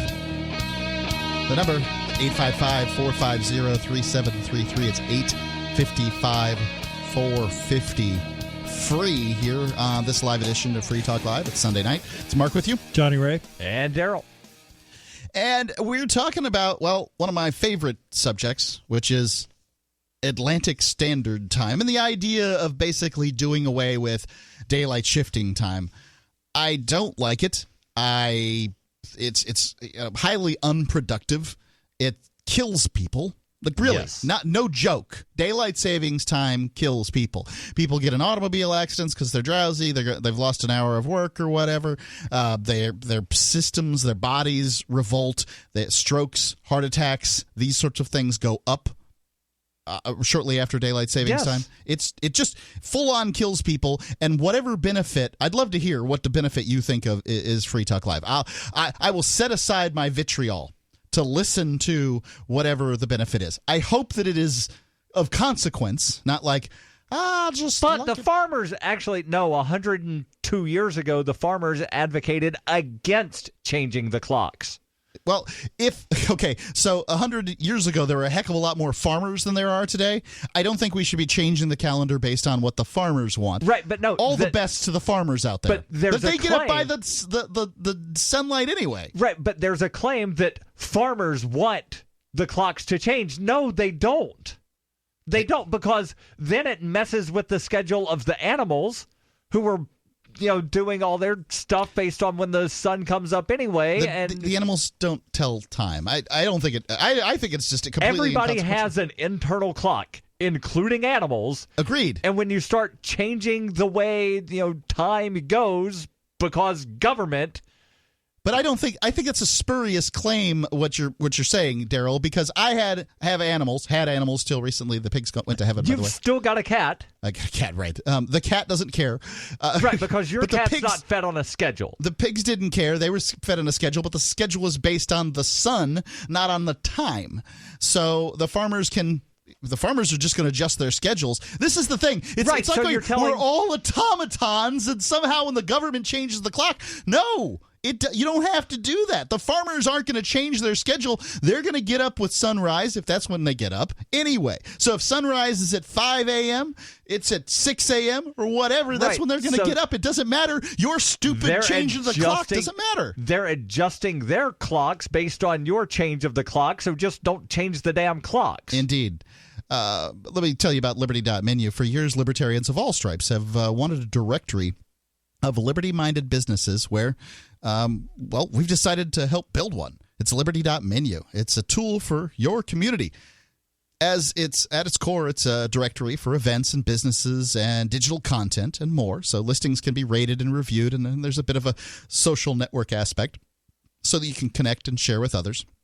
Use of Liberty.menu is exclusively for individuals who reject the initiation of force and for those who agree to abide by the ethics of the non-aggression principle. Put your voluntarist ideas into action at Liberty.menu and use coupon code FTL to get a special badge. It's Liberty.menu. Go there right now and list your business, your organization, these sorts of things. Liberty.menu. So let's get back into the article here from some guy, Timothy Burke, writing at Deadspin, who he's not a fan of Florida changing to Atlantic Standard Time. And he's making a big deal about it, so I'm going to make a big deal about his making a big deal about it. He says, setting aside the standard time events that will be thrown out of sync by moving Florida to the Atlantic time zone, the Times Square ball won't drop until 1 a.m. on New Year's Day. Election polls in Florida. Who cares about the Times Square ball? I mean, if you're sitting in Chicago, 1 million people watch it on television. I'm sure they do. We can drop a pineapple in Miami, and you can take your ball and put it right up your big old apple spot. I don't care about your ball in Times Square. Polls in Florida will close an hour before anywhere else on Election Day. Whoopee. So they still can't release the results. Polls in New Hampshire at what is it? Dixville Notch close at midnight. There are 4 places that vote at midnight, but Dixville's the only one that anybody cares about. Right. The Academy Awards will run past midnight. So what? The change would thoroughly screw up college and professional sports in Florida during the 4.5 months of standard time. It's not 4.5 months. It's 8 months. Of standard time? No, it's daylight time is 8 months. Oh, wait, you got that yeah. wrong. Yeah, you've got that wrong. So, look, if those college games, the people who broadcast those college games are going to care about what time it is in the Eastern time zone, and they're going to adjust accordingly. Effectively, many things that occur media-wise in Florida are going to have to occur on the Eastern clock. So I'm going to use this guy's 4 arguments. months out of the year. I'm going to use this guy's arguments on why Hawaii should just wind up being a separate country, because when the University of Hawaii has a football game, nobody on the East Coast can watch it because it kicks off at 2 o'clock in the morning. There you go. This guy's just making absolutely stupid claims. He continues, any Sunday night, Monday night, or Thursday night football game hosted by the Jaguars, Buccaneers, or Dolphins in the last half of the season would kick off at 9:30 p.m. and end well after midnight. Why would that happen? NBC, CBS, whomever handles Monday Night Football, and I don't know, and I think it changes year to year, they can handle this, really. They have the technology. They have the brain power to figure out, well, looks like Atlantic time zone's a little complicated for the rest of us here. Why don't we just kick this off an hour early? Everybody in agreement? Oh, yeah, no problem. Bob? Well, Bob, you've always had bad ideas, so bye, Bob. The reason it might be a problem, and I'm using air quotes there, is that, so we're changing the time that Monday Night Football starts on this one week, but every other week, and then when you start... No, you don't, though. So look, you're saying only the games that kick off in Florida would wind up having an earlier start time on Monday Night Football. No, they'd have the same. They only have one Monday Night Football game a week. I understand. Okay, listen. So, do they have that Monday Night Football game? Is it played in time zones other than Eastern? Is it played in Central, Mountain, or Pacific time? Yes, okay. And the kickoff time is always the same time Eastern. Agreed. That's what they'll do. They'll kick it off Eastern time zone. And that's what he's saying. It would kick off at 9:30 local time. In Florida. Which would end the game after midnight in Florida. Problem. That's why he's saying it's a bad idea. Fine. He's saying it's a bad idea for Florida. It's not a bad idea for California that Florida's changing a time zone. Right. Okay, just to be clear, I don't care what he has to say on it. I mean, they'll figure it out. You're the one that asked me what he had to say about it. No. I was thinking that he was saying that you could not. This just can't be done. We can't figure out how to switch the time. No, he's saying it's a bad idea for Florida to change the time zone in Florida. That's something they're going to have to figure out. Yes. He then talks about nationally broadcast basketball games would tip off extra late. Hockey games would start extra late, and then the people in Florida. I think the point he's trying to say here is that the athletic teams in Florida would wind up seeing their attendance drop if they're playing late games, because nobody's going to want to stay at the stadium until 1 o'clock in the morning and then fight traffic to get home at 3 o'clock in the morning and then have to be at work at 8 o'clock on Tuesday. So some games will probably just change the time that they play in order to see better attendance. Others but Monday Night Football games. Monday Night Football game cannot change. It has to be at the time that it's at. Yes. And then go ahead and that's your problem, all right? Look, the people were yawning and complaining about how late Monday Night Football went in Florida, in the Eastern time zone, since I've been a kid. Yes. So now it's going to be an hour later. Tough noogies. I just don't care. He continues, the more practical result, of course, is that these opportunities end up going elsewhere. Florida sports teams would simply lose out on national broadcasts between the first week of November and the second week of March. That's Florida's loss and everyone else's gain, which, to be honest, we're used to experiencing every time one of you bums from the Midwest moves down here. Well, I agree completely. Where's this jerk from? Deadspin.com. See, and I don't know what his these Yankees move down to Florida all the time, and if they've been there for 20 years, they just consider themselves local. Well, I got this to say. Too bad. I'm sorry. I don't know how else to explain it. I was born in Florida, lived in Florida my whole life, and yes, people come down, they have opinions, they vote. There's no way to handle it. There's no immigration issue that can be handled there. Humans are creatures that like to travel, and as long as you're going to have a democracy, people are going to want to give their opinions. This guy's wanting to give his opinion. I think he's got an interesting point here. Monday Night Football is going to be adversely affected. Well, I'm willing to give it up. He's got some as a non-sports reasons as well. I'd love to hear him. The number is 855-450-3733. At least he made a point. 855-450-3733. Is spreading the message of liberty, cryptocurrency, and peace around the globe worth $2 per month to you? As you may already know, in addition to our internet feed, LRN.FM broadcasts on free-to-air satellite across North and Central America, as well as Sub-Saharan Africa. And we've been available on satellite for free 24/7 since 2010. The LRN.FM free-to-air satellite signal is reaching some of the most oppressive regimes in the world, and there's no doubt our ideas are making an impact. You can learn more about the channel's impact by watching the 3-minute video at fund.lrn.fm. If you'd like to help free minds globally with our ideas of liberty, cryptocurrency, and peace, you can donate as little as $2 per month via fund.lrn.fm. You can help us continue and expand our satellite broadcast to multiple continents. Visit fund.lrn.fm today, and thank you for your help. Don't forget to share the link on social media. That's fund.lrn.fm.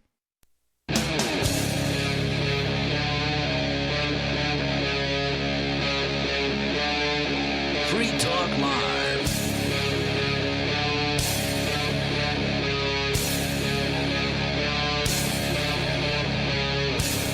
Free Talk Live. Kicking off the third hour of the live Sunday edition. It is Mark with you. Johnny Ray. And Daryl. We are talking about Atlantic Standard Time, or as it's called by most people, Eastern Daylight Time. Yes. Because it's the same thing. Eastern Yes. Daylight Time, Atlantic Standard Time, same thing. Now, most people believe that daylight time occurs during the winter because that's when you'd want to save daylight. Correct. But it doesn't happen that way. Daylight time is most of the year, so going from March through November. Yes. That's EDT, not EST. So if you're telling people, meet me at, 7 p.m. EST, just say Eastern. Because then you're referring to both Eastern Standard Time and Eastern Daylight Time. That's the reason that the networks, when they tell you to listen, it's at 7 p.m. Eastern, 6 p.m. Central, 5 p.m. Or 4 p.m. Right. They never say daylight or standard. Because they don't know either. It's a mess. Right. It's a complicated, stupid mess. Let's go to the phones here real quick. We got David calling in from New Mexico. David, you're on Free Talk Live. Hey, close the door, cut the window. I got good news from Albuquerque, New Mexico. I'll take your word for it. You having a felony, being a felon, having gone to prison for a few years, coming out is no longer an obstruction to getting a good job. Okay. Here in the state of New Mexico. Yeah, because I don't know that it ever was, but all right. They do have some impedances out there. Well, most job applications will say, have you ever been convicted of... They used to be in the last 7 years or the last 10 years or something like that, but I've heard that they've changed it to have you ever. But also there are some licenses, like florist for whatever reason, or mortician. Yeah, you don't want some guy who's had a cocaine charge being a mortician. Why? And I have no idea. There are some states where they've actually passed at the state level legislation saying that companies are prohibited from asking that question. Okay. Yeah, so I've been last few weeks or whatever, I've been playing this poker over the telephone with you guys. The my state is worse than your state poker. And all right. Oh, we believe you. Yeah. Well, I want to play anyway. It makes it more fun. All right. And I played a couple cards. I had a Secretary of State that who's in charge of campaign finance law, and she was taking money from her campaign finance and going to the casinos, like 60 different accounts, and playing campaign money at the tables there. And she went to prison or to jail for 30 days and had to do a couple thousand hours of community service. And then there was another card I played was we just had just a few weeks ago had a senior senator go to prison for what they give him. They gave him, I think, was it 2 years for he pushed real hard to get a law passed allowing the state to sell a historic building that was owned by the state. And he just happened to be the realtor on that. They had a deal lined up to sell that building, and he was going to pocket $50,000. So that was another card I played. And I was just about to play another card when there was some new news on this. They built a courthouse in Albuquerque, I don't know, 10 years ago or more, the Metro Courthouse, the city courthouse downtown. And the guy that was the administrator of the court and a senior senator, in fact, the president of the Senate, Manny Aragon, and the mayor of Albuquerque at the time, Ken Schultz, and another guy, they had pocketed over $4 million they were able to embezzle out of the building fund from building that courthouse. And these guys have been getting out of prison lately. And the latest one just got out of prison, a guy named Toby Martinez, and he personally had taken $2 million of taxpayer money and put it into his own accounts out of the $4 million that was in total that was embezzled.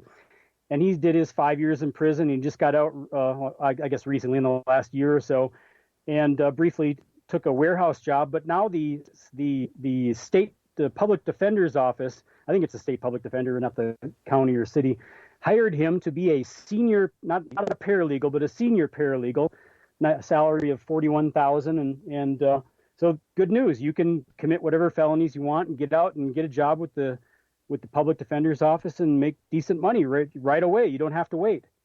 Well, there you go. I heard they used to hire convicts to be prison guards right after they got out if they were particularly good trustees.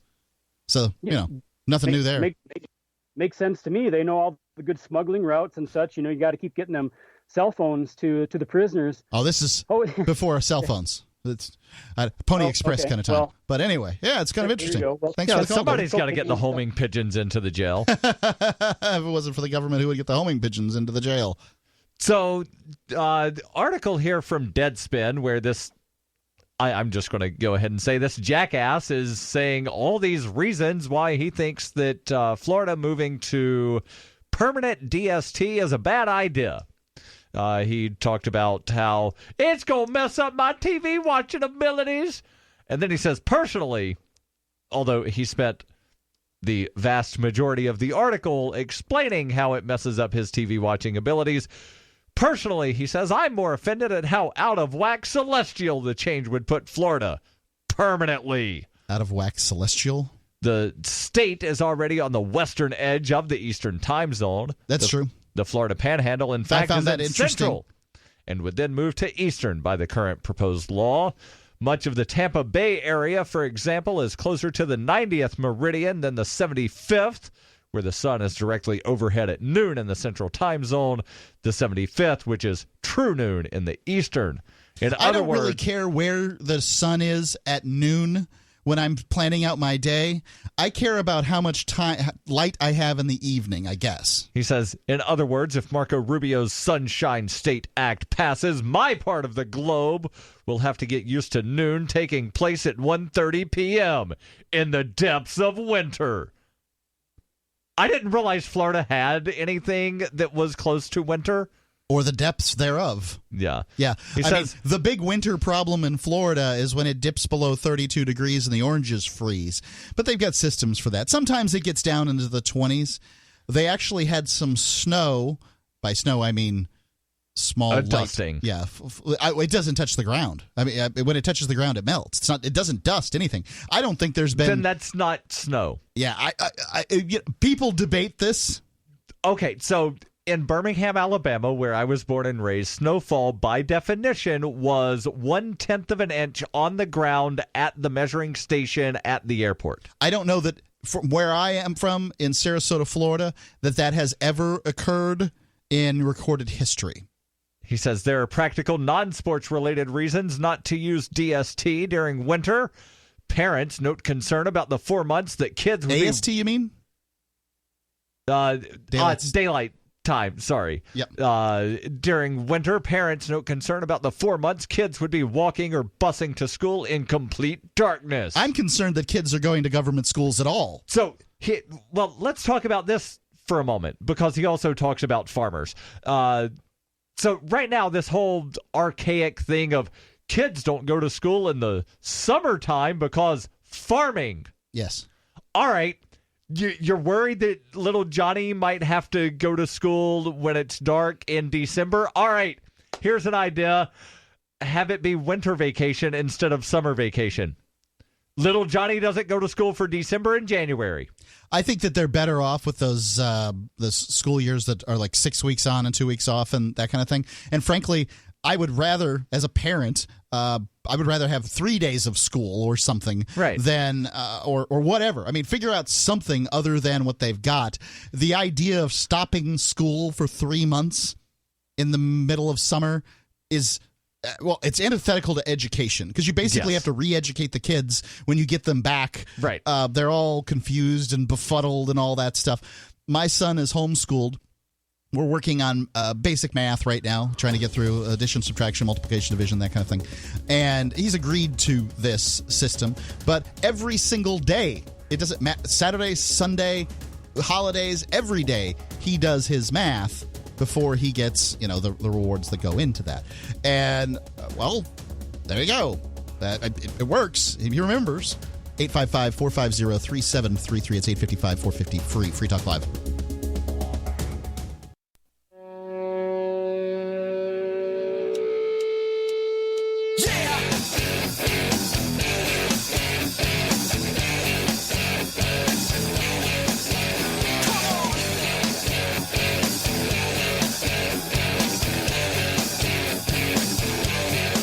Talk Live. Live Sunday edition. It's Mark with you. Johnny Ray. And Daryl. I know I'm probably a little more angry, excited about, angry. When I'm angry and excited really are just collapsed for me. They're together. They just live together. But I think this Atlantic Standard Time issue, this doing away with daylight shifting time, as you call it, Daryl, DST, is just a really great idea. I'd live with being in Eastern Time all year round, but I think that shifting one time zone to the east for everybody is a good idea, and here's the reason. Because you already exist in that time zone most of the year anyway. Correct. So if you're in Pacific time, if you're listening to me in Pacific time, and I know we have listeners all around the world, but I don't even know what the time zones are out of the U.S. I got 5 of them down, and that's the best I can do. And I guess Greenwich Mean Time, is that a time zone? That's a time zone. There's also Alaskan, there's Aleutian, there's Hawaiian. Yeah. Is Aleutian and Hawaiian the same thing? I think so, but they're technically different. They do have different names, yeah. So anyway, whatever your time zone is, that if you are on daylight shifting time, you spend 8 months. This isn't an exaggeration. 8 months out of the year on the time zone to the east of where you are. So if you're in Central Time Zone, because of daylight savings time, Central Daylight Time, CDT, is the same as EST. Yes. Eastern Standard Time. So, wouldn't you be better off? What do you truly gain by being in Central Standard Time that 4 months out of the year that you're on it? Because I just don't see it. You gain experience of how to change a clock. Yeah, that's a pain in the butt. You just changed the clock on my car today. Yeah, I didn't know how to do it. It should have been easy. It was really... you press the little button that says H for hour, right? Yeah, I believe H for hour, M for minute, S for seconds. Yeah, it was that easy. But I never touched that. But I didn't know. Anyway, I told him to go die in a fire when he did it. It was that easy. Mark never touches it. So. Nonetheless, I think that's it's just a good idea generally. I think this is more efficiency. That's what I'm for. And then once we conquer this mountain, once we as a nation can surmount the stupidity that is that it is daylight shifting time, then we can go on to implementing the metric system. All right. So I just want to point out, and it's something that I don't think a lot of people point out near enough, is that the government is controlling your time. Literally, the federal government controls the time of what time it is where you are if you're in the United States. But something that they can't control is a really cool T-shirt. Yeah, I know. Mark, you're wearing a boring one right now. Johnny, Mine's yours boring is too. kind of boring. But grab one of those sitting on that counter right there. That's not a boring T-shirt.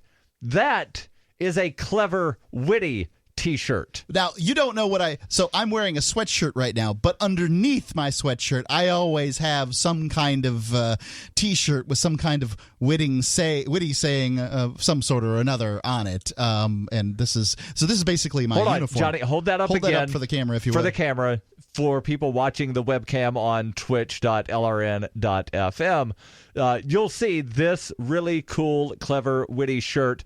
Old school, and it's a guy doing some DJ stuff. Scratching on phonographs with the phonographs. horns. Yeah. So you want a cool shirt like that, but you're a broke libertarian, you've only got $6, and you will only buy stuff from other libertarians. I've got wonderful news for you. $6 shirts.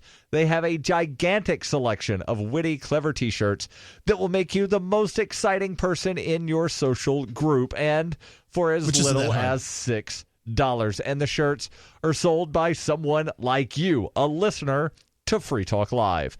$6shirts.com. Use code FTL to save 10% off of your entire order. $6shirts.com. Code FTL.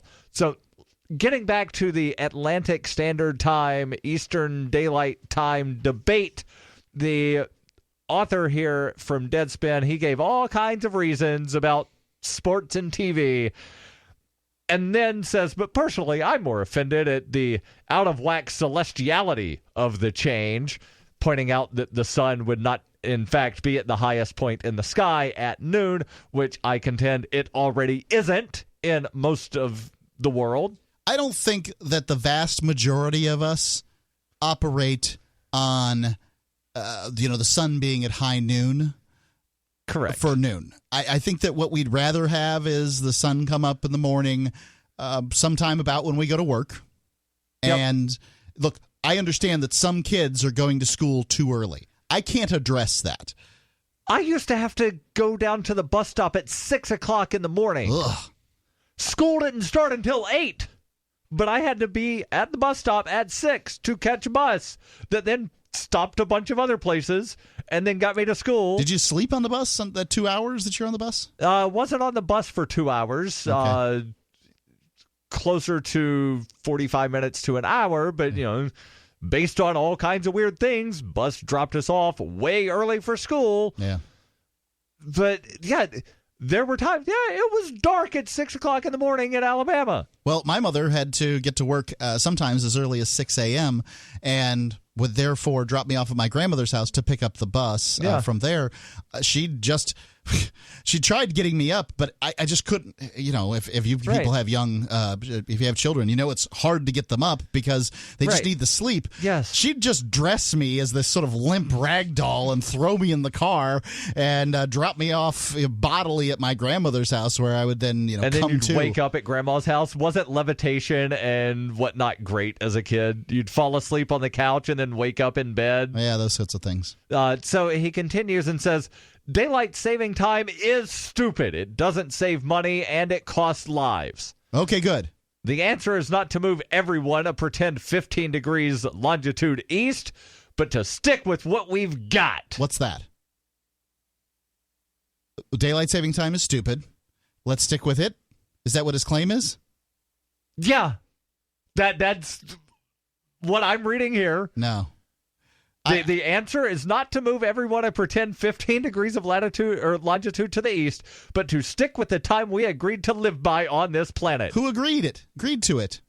A bunch of I didn't agree to thieves anything. and liars in D.C. 100 years ago. So his fundamental arguments are two that I heard, which were, A, I don't like that the sun isn't at its zenith at noon. Okay? Yep. I don't think anybody cares. No one cares but you. Because he claimed that this was his biggest point was it's offensive that the sun is not at its zenith at noon. That was his big point. Yes. As he claimed it. Celestially out of whack. And his second one was basically some major sporting events, including Monday Night Football, will be messed up when it is held in Florida because reasons.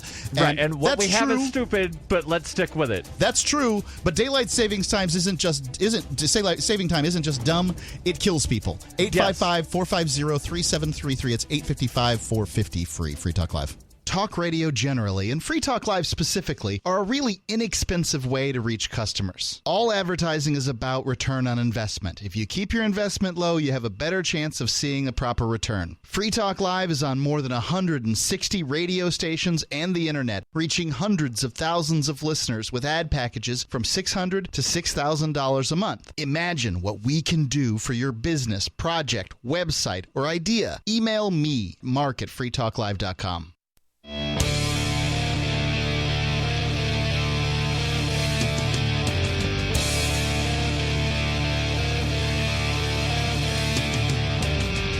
Free Talk Live. It's a live Sunday edition. You can give us a call, talk about, well, at this point, we're talking about daylight saving time. The number is 855-450-3733. The Skype line is wide open here. You'll sound great. Our username is lrn.fm. Just add us, and we'll approve it real quick, and then you're in good shape. You can call in. You should have, basically a mic and a laptop will work, and you'll still sound better than being on the phone, but any kind of add-on mic generally is better. So that's my opinion there. Anyway, here's my opinion on pillows. You can get the best pillow around, and you can try it for 60 days risk-free. It's My Pillow. It's designed to fit the shape of your body, to hold your neck in the proper position. This is so important when it comes to headaches and neck pain and these sorts of things. I've been using it for years at this point. I travel with it. It came back in my backpack, basically the only thing that would fit in the backpack. So I carried it as carry-on luggage onto the plane recently. I don't travel. I try not to travel without My Pillow because I love it. It's great. Not only will it hold your head and neck in the right position, but you can always also wash it. So when it gets grody, think about your pillow for a minute. Think about dust mites and dead skin and all that other stuff. And how's that going for you? I need to throw my pillow in the washer. Right. You always have to do it. Just go check it out. It's mypillow.com. Coupon code FTL. You can get a buy one, get one free or half price deal there. It's mypillow.com. Coupon code FTL. Whoever bought a whole bunch of My Pillows in the last couple of months, thank you. Apparently, somebody, it must have been one person, I don't know, I couldn't say, but for whatever reason, maybe it was for Christmas, I couldn't tell you, but we sold a bunch of My Pillows, a lot. We got a big check. Nice. mypillow.com, coupon code FTL. And I'm glad because it's a product I'm really happy endorsing because I use it. I like it so much. I carry it along with me. mypillow.com, coupon code FTL. Let's go to Larry in New Jersey. Larry, you're on Free Talk Live. Gentlemen, in the Roman Empire, it's a certain computing time, the hour was divided, the day was divided into 20 hours, 10 hours of light. The day was divided into 20 hours, okay? Right. 10 hours of light and 10 hours of dark. Okay. So they computed time from the minute the sun came up until it went down, then they went to the night. So, hold on, who did this? The Romans. That was in the Roman Empire. Okay. So when it was written, Jesus on the cross for 3 hours until the third hour was actually from dawn until the sun was set across the sky. Interesting. Well, there you go. So it actually changed every single day. Now, could you imagine getting adjusted to that? No. But, I mean, they just figured it out. I've heard that the better computation of time made people more effective, and increased productivity and sort of brought us out of the dark ages. I really believe it was coffee, frankly, and its ubiquity. Right. Oh, yeah. You know how coffee is discovered, don't you? No. Some goat herders or sheep herders. Sheep herders? It was like an Ethiopian goat herder saw his goats eating the berries of a bush, and he observed that they had made them, jumpy, and maybe they didn't sleep at night, and so they started experimenting on the berries. Larry, there's a lot of audio problems, but thank you for the call. It's been a great call. 855-450-3733. It's 855-450-FREE. Let's go to James calling in from Miami. James, you're on Free Talk Live. Thank you. I don't know if you guys can hear me. Gotcha. Right? Yep, gotcha. Okay, yes. Thank you very much. The thing I just wanted to say real quick about this daylight saving time thing is that I don't know what the guy in the article was saying because I haven't heard the article, so I cannot say whether I'm for it or not. But I'm in Florida right now, and I live down here at the bottom in the Miami, Florida area. And I can only say that this daylight saving time thing it's not only a scam, but it's not good. Here, it's like unless you live in the eastern parts of the county, where downtown Miami, Miami Beach, those places, there are businesses that are still open, like on 7 o'clock in the afternoon and 7 at night, 8 at night. But here, it's like whenever we have daylight saving time, it'll be like 6 in the afternoon, and most areas in the western part, the businesses are already out of business. I mean, they're closed. Closed. When it's daylight out still. Yeah. Yeah. And then it'll be like 7 o'clock at night, right? At night. And same thing. And if you're not careful, you can end up missing your favorite TV show. And all I can say is I hate this daylight saving thing. I wish it would just go away. But now we have to deal with this Republican guy in the state that wants to make it like the law or whatever. And I'm really hoping that this guy doesn't do it. I hope that somehow he gets shut down. You know what I mean? Well, it's the at this point it's the U.S. Congress. So the Republican House in Florida passed it. The Republican Senate in Florida passed it. The Rick Scott signed it, and off it goes. So you're saying you're in the sort of rural section of like Dade County, and you're out there, and the businesses tend to close a little earlier, so 6 p.m., that kind of thing. It doesn't feel like 6 p.m. because it's still light out, right? Yeah. And then man, you miss out on it? Yeah. Thanks for the call, James. The thing is that, go ahead. Well, thank you. No, go ahead. You were going to say the thing is? Yep, I guess I signaled to him he was gone.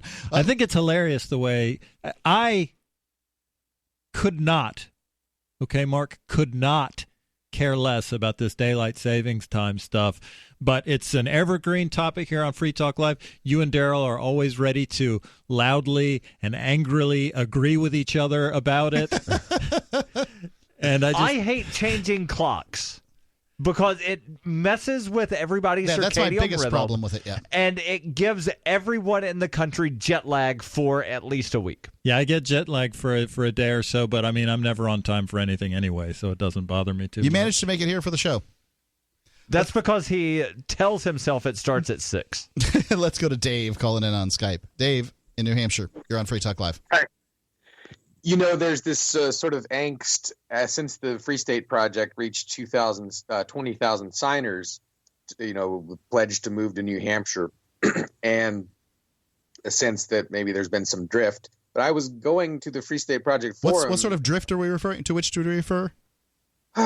Well, it just doesn't seem like there's much of a direction. Maybe there isn't supposed to be. Some people don't think the organization should even exist anymore, and they don't necessarily have much in the way of purpose except for doing the Liberty Forum and Porkfest, it seems. Yeah.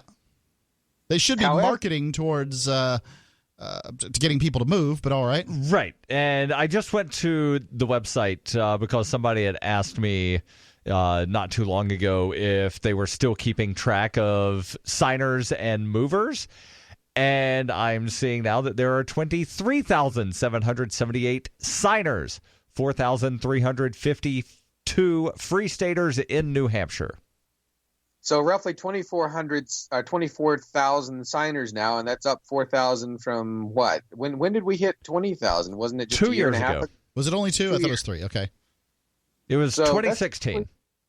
That's actually pretty good, pretty encouraging.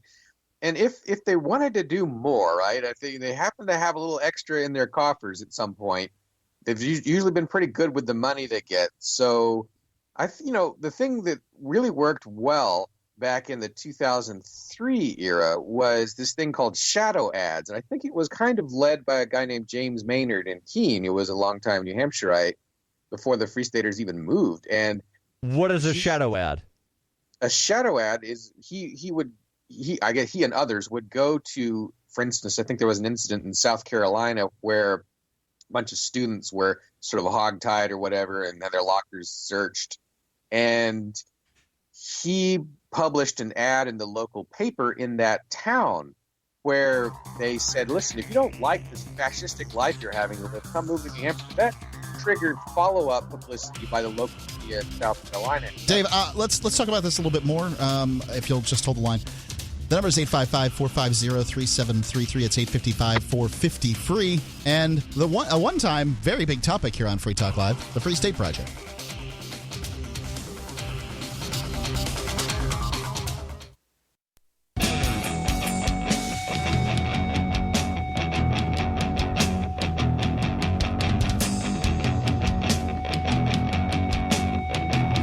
Talk Live. It's the final segment here. It's Mark with you, Johnny Ray, and Daryl.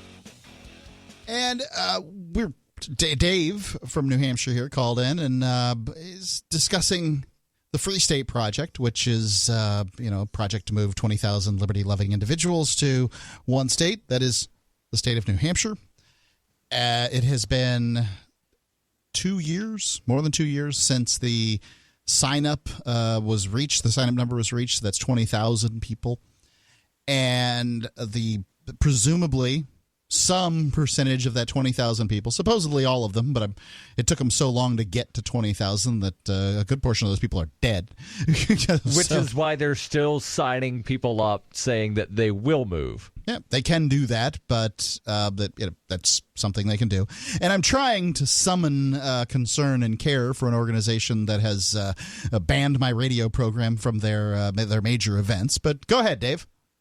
Well, actually, that's something that maybe we should be talking about more. Maybe we should be focusing a little bit on getting them to fix that problem. Maybe I should be bringing it up more. I'm sorry I haven't. They had whatever issues they have with Ian, but they don't necessarily have any issues with you or Daryl. And they were very clear. The petitions to get Free Talk Live banned were very clear that because of Ian, Free Talk Live needed to be banned. And I don't know that I'm prepared to. The Free State Project isn't a project of 20,000 people. This is to be clear. You can participate in the Free State Project by moving or signing or whatever. But the Free State Project is 7 people who are on the board of the Free State Project. They're the ones that make decisions. They're the ones who get to vote. It's not a 501c3 in the sense that members get to vote, unless you consider the members those 7 people. So I feel like there's a large disparity between the organization and the idea.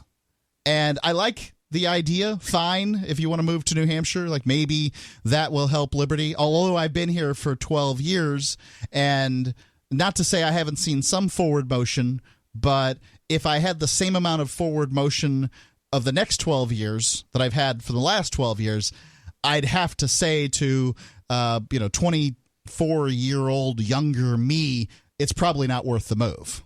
So I'm curious as to what the next 12 years brings, but I don't know that this idea of getting enough libertarians in one location has been achieved. It's the one that's working the best of all the options we've got. All the failures, it fails the least. Yes. It is unfair that any bystander ever be targeted for something that someone else has allegedly done or said. And so you and Daryl are not even accused by the Free State Project of doing anything they don't like. So it's just, Free Talk Live should be able to come back, even if they want to ban Ian, maybe they ban Ian, but they should at least not be targeting people who haven't even been accused of anything. Indeed. So you were making a point about what exactly with the Free State Project? Well, just the fact that they had made 24,000 even after achieving their 20,000 goal, I think that was significant, and I'm happy about that. They got 24,000 signers after 4,000 signers after the 20,000. Is that what you're saying? Correct. Okay, it's interesting. I had the Free State Project is not normally on my mind, but it has been lately, thanks to Tom Woods. I've got a bit of a bone to pick with him. He's in the Lou Rockwell School of Government Management of the Rio Grande area. And he says, well, consider the Free State. He says that we can't have, quote, open borders because then then people will come across the border and they will effect democratic changes towards a socialistic bent in America. So we need to have the government to prevent that from happening. I think it's a pretty good argument against the Free State Project. And then he says, and consider the Free State Project, their plan is to go to New Hampshire and change the government in New Hampshire. And, so why should it be okay for them, but we don't suspect that it will happen in other cases? And the problem that I have with his story is that, well, the statement of intent for the Free State Project doesn't say anything about democracy or changing government. And I personally have never had any intention of interacting with the government of New Hampshire to try and change it. I think that's a fool's game. I think you should just let them kind of be foolish and they'll die themselves. You don't need to get involved with that. But that's not what the Free State Project is basically. It was set up by a guy, Jason Sorens, who's a college professor. At the time, he was a graduate student, with the intention of interacting with the government to create a state where the maximum role is the protection of life, liberty, and property. So, agreed, there are voluntarists like you who want to enjoy the freedom that is New Hampshire. They've built your life here, and I'm so glad that you did. But I think that most people move here with the intention of having some kind of interactivity with the government, and either that interactivity is going to have results or it's not. Those results will either be positive from the standpoint of prosperity and happiness, or they won't. If they are do create more prosperity and happiness, people will either want to move for that or they won't, and presumably they will. And if they want to move for prosperity and happiness, and they have not been informed that the libertarian ideas work and why we have prosperity and happiness, they will continue to do the same things that they always did in Massachusetts and New Hampshire, Massachusetts, New York, New Jersey, and the other places, and they will vote for stupid big government politicians of both stripes, and then you will have the same problem that you had to the beginning. Unless the Constitution of New Hampshire is changed, and changed relatively quickly, you're going to have the same problem that any other state has. Go ahead. We have an open border. There's no restrictions really on moving from Mississippi to New Hampshire. Mississippi's poor, New Hampshire is not, and I've never even seen anyone from Mississippi in New Hampshire. It's never happened that I've ever noticed it. So you can have an open border, and yet people will not mass migrate. Yeah, I don't know that moving to New Hampshire is necessarily going to make you wealthy, even though it has the highest median income of any state, and compared to any European country, as I saw one chart one time. But I would imagine that moving here would probably be helpful for a lot of people simply by surrounding yourself with people who are doing well. The chances, the tide raising all boats and all that sort of thing. Go to where the money is. That's your philosophy, Mark. I don't know that the velocity of money is there. Just because people's median income is higher in New Hampshire doesn't mean that, say, for instance, New York City wouldn't be a better choice. You should probably have a job before you show up in New York City. Otherwise, you'll just be living in a homeless shelter. You're going to say, Daryl? No? Okay. So, Dave, I don't know. When it comes to the Free State Project, it's hard for me to get excited about them anymore. The idea of moving to New Hampshire, I'm not gonna poo-poo it, but at the same time, I guess it just doesn't hold the allure to me that it did at one point, and it probably has something to do with my show being banned by the very people for whom I moved here a decade ago.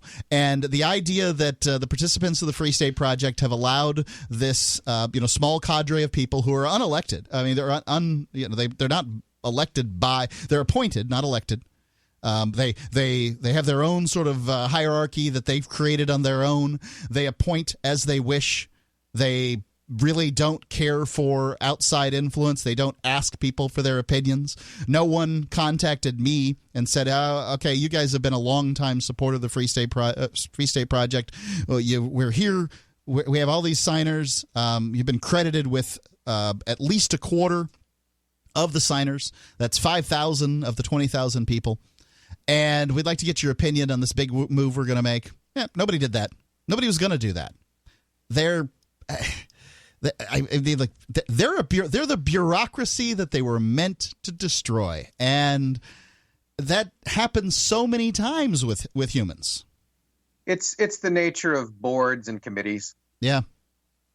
So most of my interactivity with the Free State Project throughout time, and I'm not talking about individuals. I'm talking about sort of that board, and it doesn't matter who's on it.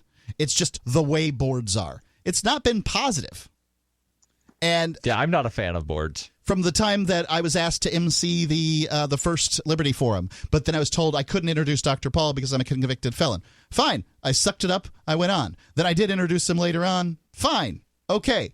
Like none of these things particularly mattered to me. I'd take my licks over time because I was in it for the group, the idea. The payback was never there. And I don't know. I mean, bad management gets bad results, and I feel like that's what we've got. Let me think about this. Yeah. Thanks for the call, David. Really appreciate it. Check us out in the meantime, freetalklive.com.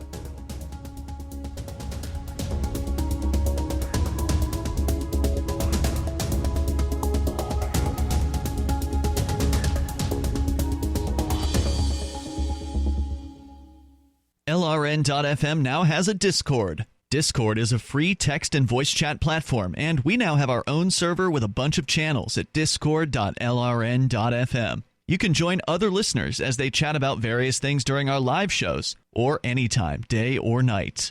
Discord software is available cross-platform, so you can have it on whatever device you want and take your chats anywhere. Join our Discord at discord.lrn.fm. That's discord.lrn.fm.